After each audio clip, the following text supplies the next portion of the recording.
வேண்டாம் மணியா, இந்த காலத்துல கட்சியோட கொள்கையே சோசலிசம் ஜனநாயகம் ரெண்டே விரையில சொல்லிடுறானுங்க. இந்த ஜோசிகார என் ஜாதகத்தை 1.5 மணி நேரமா பாத்துக்கானு, ஏதாச்சும் விவரம் தெரியுமா? விவரமான ஜோசிருங்க. போன தடவை நாம ஜெயிப்போம்னு உறுதியா அவர் கணிச்சு சொன்னதுக்கு அப்புறம் தானே நாம ஆட்சி கழிச்சு எலெக்ஷனே வச்சோம். இன்னாரு கூட கூட்டணி வைக்கிறது கொள்றதுல இவரை கேட்டு தானே.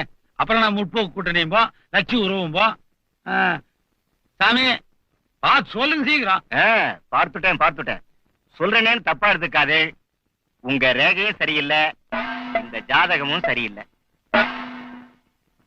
இனிமே உங்க அரசியல் வாழ்க்கை அவ்வளவு பிரகாசமா இருக்காது. இறங்கு முகம்னு வச்சுக்கங்களேன்.